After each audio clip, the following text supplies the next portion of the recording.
Welcome to Wayne's Old Time Radio Page channel. I'm Wayne, your host.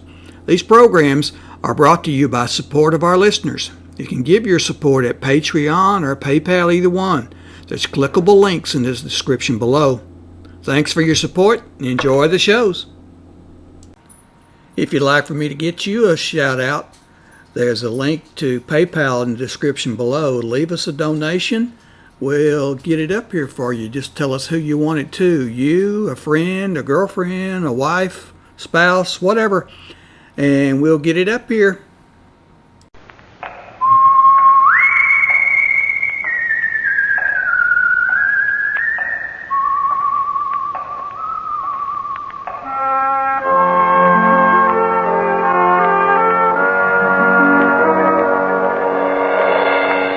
The Adventures of the Saint, starring Vincent Price.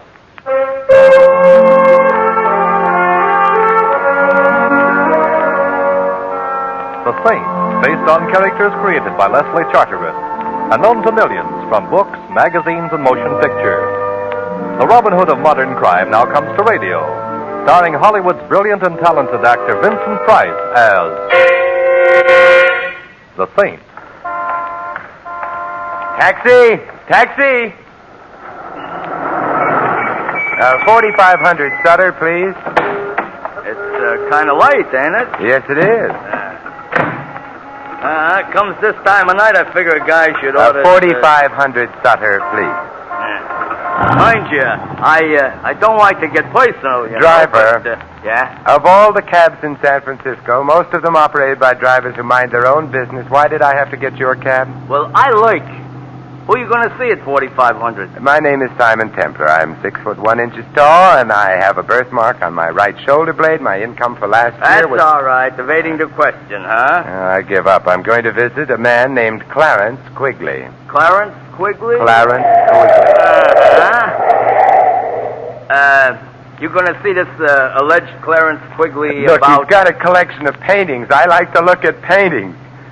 Maybe that will seem odd to you, but... Oh, come now. No temper. Now, if I was your wife, you'd have to do better than that, you know. Oh. So how much do I owe you, and go away? Well, would you think I was soaking you if I suggested $3? I would. As one man of the world to another, let's make it $3 anyway. Let's just be yokels and make it 50 cents. Here you are. Well, Hey, is that blonde giving you the eye or me? Blonde? Yeah, the one coming down the street towards us. Oh, yeah. Best foot forward. I never saw her before in my life. Ellsworth, dear. Oh, Ellsworth, dear. I beg your pardon, but that's my neck you've got your arms around, Miss... A man named Clarence Quigley, huh? Driver, stop heckling.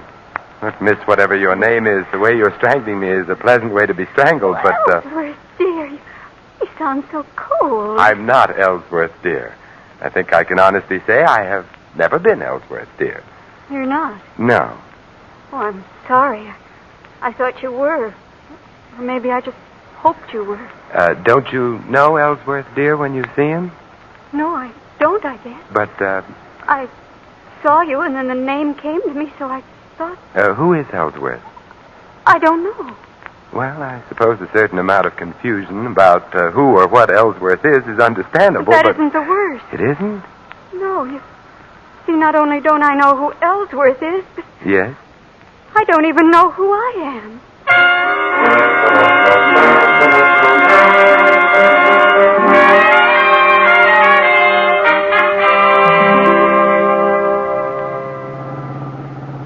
Now, what I want to know in a general sort of way is how Mr. Clarence Quigley is going to feel. Driver, would you mind concentrating on your driving? You know, he's liable to be frustrated, like, I'm taking you and a lady right back to where you started. My apartment, yes, because Miss X needs help. Oh, I feel as though I'm imposing on you, Mr. Templar. Nonsense. The hour's late. You couldn't very well go wandering about the streets indefinitely. Especially in that hat. Anything wrong with my hat? Not a thing. No, it's very charming and immaculate. Yeah, also, it resembles a bird's home away from home. Well, mister, we have returned from where we went away. Good. Miss X? Thank you. Huh? You're going to keep on being a yokel, huh? Here. Mm-hmm. This time only half a yokel. Well, goodbye. You know where I'm going? No. I'm going to lurk outside of Clarence Quigley's. I think tonight he's a fellow who needs a friend. I need one, too. Oh, come along now.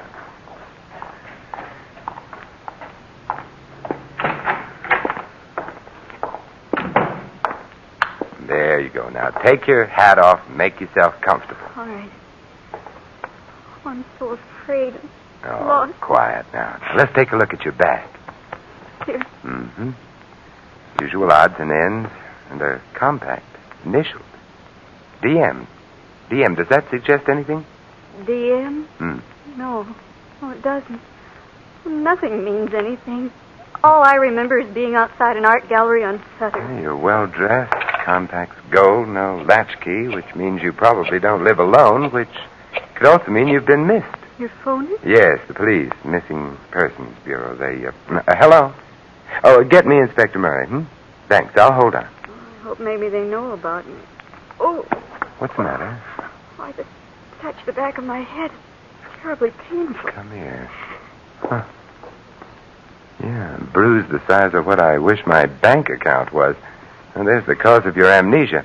Hello, Inspector. Simon Templar.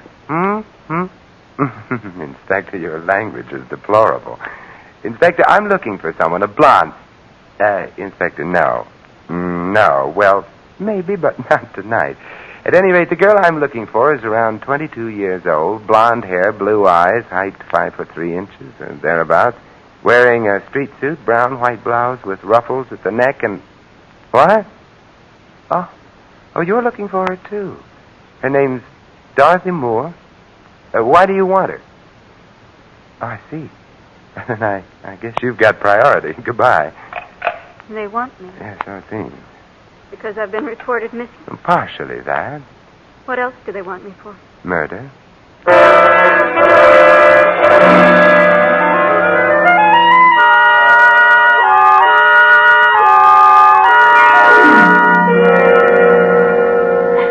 Here, now, try another cup of coffee.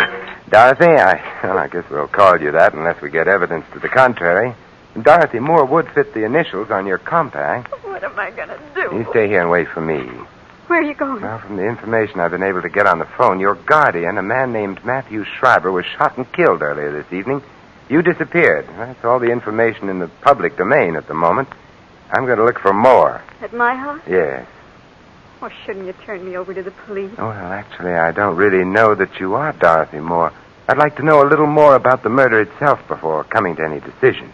You mean you want to help me? Yes.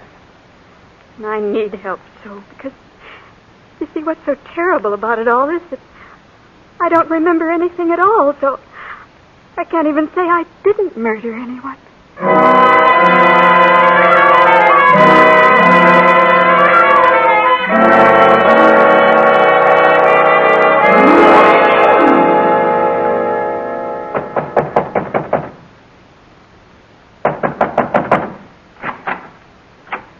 Hello. Hello. Well, it's been fun meeting you. Goodbye. Now, wait a minute. Don't shut the door. Why not? I'm coming in. Oh, all right. I hate to seem prying, but who are you? Simon Templar. An attractive name, much more distinguished than mine. Oh, what's your name? Walters. Not the most glamorous name in the world, but I'm a butler, so I bear up. Good. Where is everybody? In the library, they're so well bred. Oh, who is in the library? Mrs. Atkins, the housekeeper, the Cassandra of our day. A gloomy lady prophesying disaster, Yes, and of course there's Mr. Tinsley. Mr. Tinsley? A strange fellow who spends a good deal of his time sitting on small horses and hitting a large ball with a long wooden stick. A polo player. Doesn't matter what you call it, it's no job for a grown man. What's his relationship to Miss Moore? Oh, let's not start prying, shall we? Expound. Well, to breach your confidence, he's engaged to marry Miss Moore, if and when she's found, and if she happens to be innocent of her guardian's assassination. Oh. Anyone else in the library? No. Mr. Schreiber, dear departed soul, is detained elsewhere, at the morgue. He was shot in the library. Oh, that's a bad place to be shot. Usually fatal. Suppose you take me to the library. Tell me, why did the police suspect Miss Moore? Because of me. You see, I told them that I heard shots in the house. I left my quarters on the Gallant, ran towards the library. Just before I got there, the door opened and Miss Dorothy ran out. Ran down the hall and out the front door. Is that true? My dear, Mr. Templar. If not, would I have told the police otherwise? I don't know. Besides, it isn't good form to suspect the butler. The library, sir. Okay. Mrs. Atkins, Mr. Tinsley, Mr. Templar. What do you want? I'm looking for Miss Moore. So, young man, are the police. Why? Her guardian was murdered. All his money goes to her, and she's disappeared. Perhaps she didn't murder Mr. Schreiber. But you wouldn't bet on it. Perhaps I did. I hated him. Perhaps Mr. Tinsley there did. Now, look here. Isn't he priceless? Now, look here. Such a typical phrase. So typical, I wonder if he can really be so stupid. I love Dorothy, and... No one has questioned that. But what is it about her that you love? The money she was to get when Mr. Schreiber died? The money you wouldn't have got if you'd married Dorothy against Mr. Schreiber's wishes? Mr. Schreiber didn't approve of the marriage? He hesitated about it, but we were working on him. And then became impatient. Now, look here. There You it have... goes again. I resent that. Good. It is now on record that you resent it. How about Walters? Walter? Yes, what motive would he have? What makes you think he has one? Oh, I'm the hopeful type. Walters is a man with a criminal past. Whether or not he got tired of his upright life here, I cannot say. But it wouldn't surprise you. What may surprise both of you, however, is an odd fact. Dorothy Moore is suffering from total amnesia. Amnesia? What do you mean? She remembers nothing of her past, herself, neither name nor habitation. How horrible. How convenient. Wait a minute. How do you know that? Why get around? Well, then you must know where she is. You've got to tell me. Mr. Tinsley is now being the ardent lover. I can't tell you. Why? Well, whoever shot Schreiber, there's very little doubt that Dorothy saw the killer, but Dorothy doesn't remember. The killer, therefore, would have an urgent interest in getting hold of Dorothy before she did remember, and making sure that she would never remember anything again. Well, good night, you lovely people.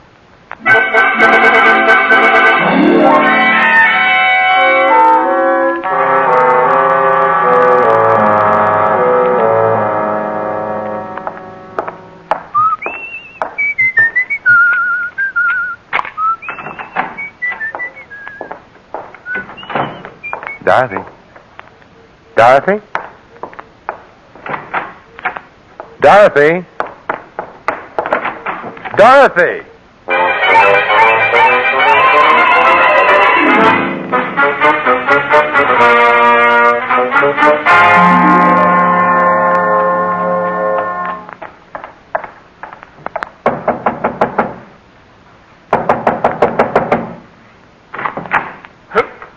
Oh, you again. It's me again. Did you like the place so much the first time? Where's Dorothy? Miss Moore? Yes, did she come back here? Back? From where? She was at my apartment. When I got there, she was gone. She did come back here. She didn't ring. Let's find out. Tinsley and Mrs. Atkins still around? Mrs. Atkins has gone up to bed, I think. As for Mr. Tinsley, I imagine he's sampling the whiskey. We'll find out. Tinsley, What? Oh, it's you. Yes, where's Dorothy? You're the one who knows. I'm the one who knew. Did she come back here? I haven't seen her. Walters, where's Mrs. Atkins' room? This way, sir. Come along, Tinsley. I'd like both of you in sight.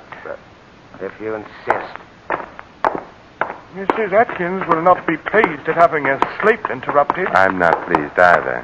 This is her room, sir. Oh, thanks.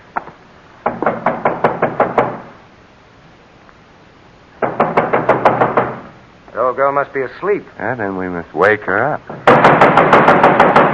She's a very sound sleeper. Well, then we'll go in and wake her. Wow. How do you like that? Mrs. Atkins. Strung up to a beam.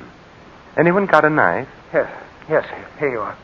Now, we'll cut the rope and get her down. The bed's over there. That's that. She dead? She's dead. Poor old girl. Although, you know something? What? She must have killed the old man. Schreiber, I mean. Then she committed suicide. In remorse, I mean. For heaven's sakes, Templar, stop playing with that rope. This is a very interesting rope. Is it? Why? Because it proves, you see, that she didn't commit suicide. She was murdered.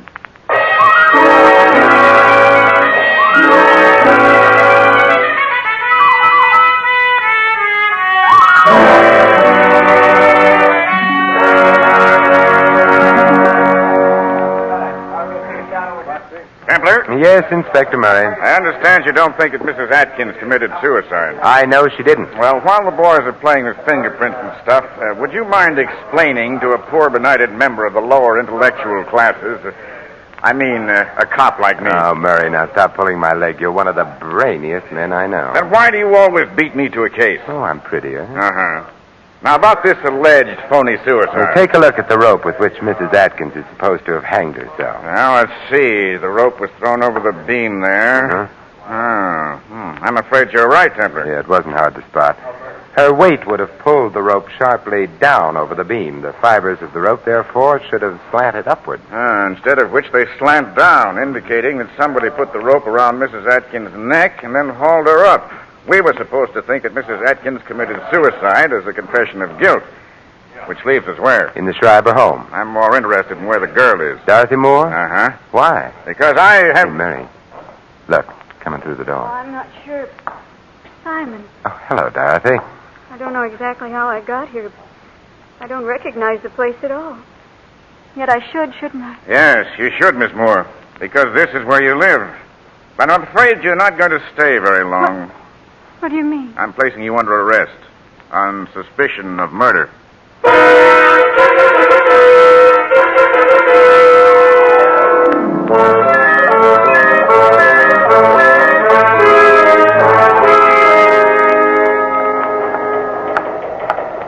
You know, I love police headquarters. They're so romantic. Uh-huh. Mary, how are you going to prove anything against that girl if she's suffering total amnesia? By proving that her amnesia is a fake. Oh, how? I have an alienist coming over here to look at one of our guests. I'll have him see Miss Moore, too. He's due any minute. I'll go get the girl now. I wonder. Oh, the other door. Come in. Hello. Well, you're not Murray. I was supposed... Who are you? Doll, of course. Now, what's the matter with you? What are you complaining of? But I'm not the one... Come. We've got to get to the bottom of these things, don't we? I suppose so. Now, when you were a little boy, what did you want most of all? To be a big boy. Mm-hmm. Are you afraid of the dark? No. No? You are not afraid because you have little friends who come to you in the dark, perhaps, eh? No. Now, why are you afraid of the dark? Oh, it's a long, long story. And, You know, you don't look at all well. well, I don't feel so good either. No, you should see a doctor. Thank you. I think I will. Hey, goodbye. Oh, Templar. Yeah. Your alienist was here, Murray, but he left. Alienist? Well, I just phoned him and told him not to come. The district attorney wouldn't hold the girl. Insufficient evidence and ballistics. Ran a paraffin test. No proof that she'd fired a gun. But the man who was just in here, Dahl, I think his name was? Dahl? Uh-huh. He's not the alienist. He's the guy the alienist was coming to examine. He's nuts. Oh, dear. Well, I guess you're happy now that we can't hold the girl. No, because while you were holding her, things were safe. Now, Murray, let's go visit. Go visit where? The Schreiber house. A house where 2 people have died. A house very convenient for murder.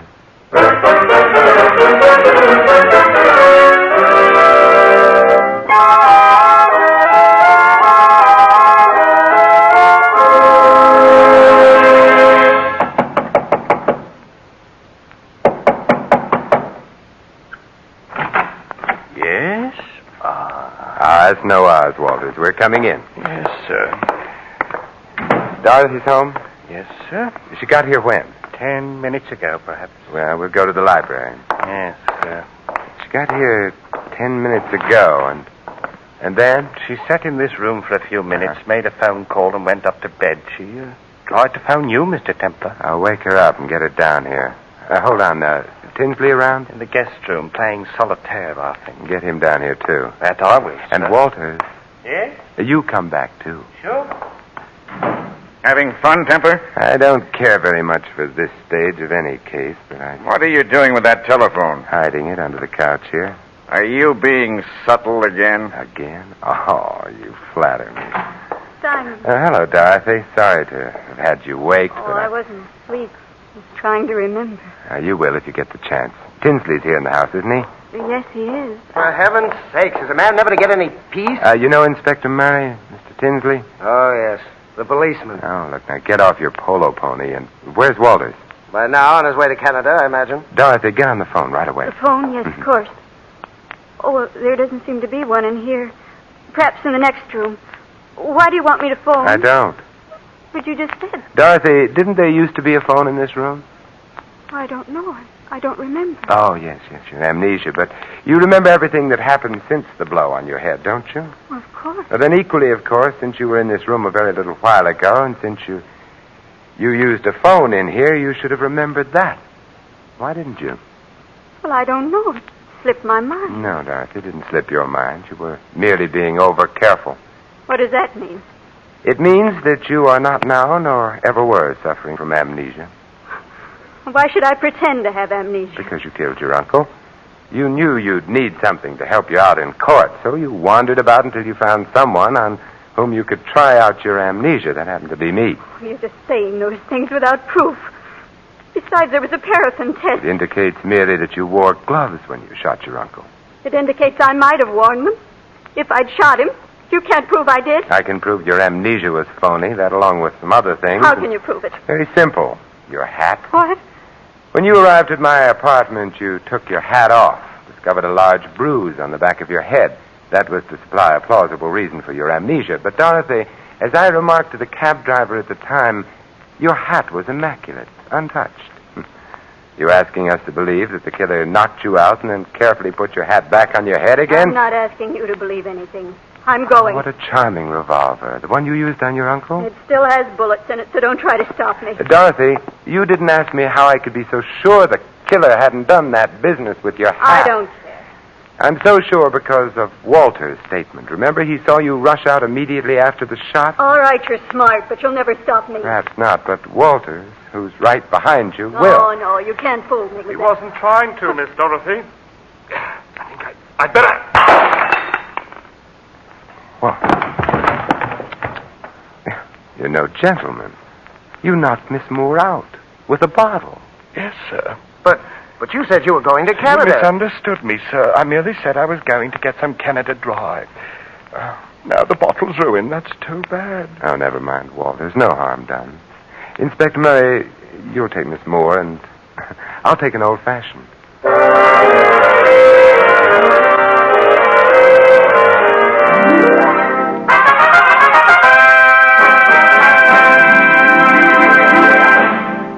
You have been listening to another adventure of the Saint, the Robin Hood of modern crime.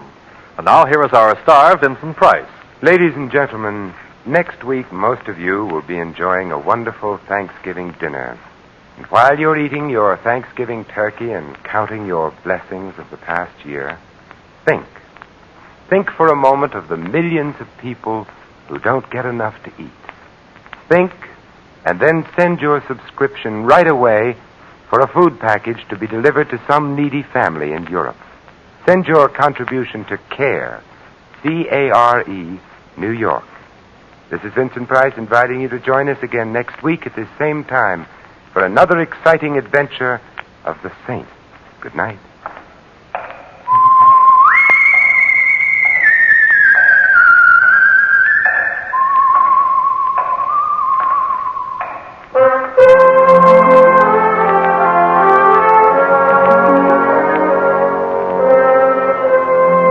Tonight's script of The Saint was written by Lou Vitties. Our cast included Peggy Weber, Ted Bonnell, Jerry Hausner, Tom Brown, and Dan O'Hurley. The music was composed and conducted by Harry Zimmerman.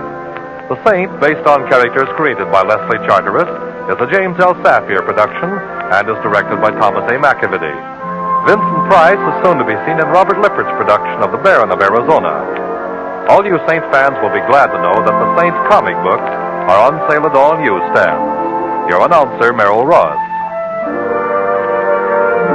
This is the Mutual Broadcasting System.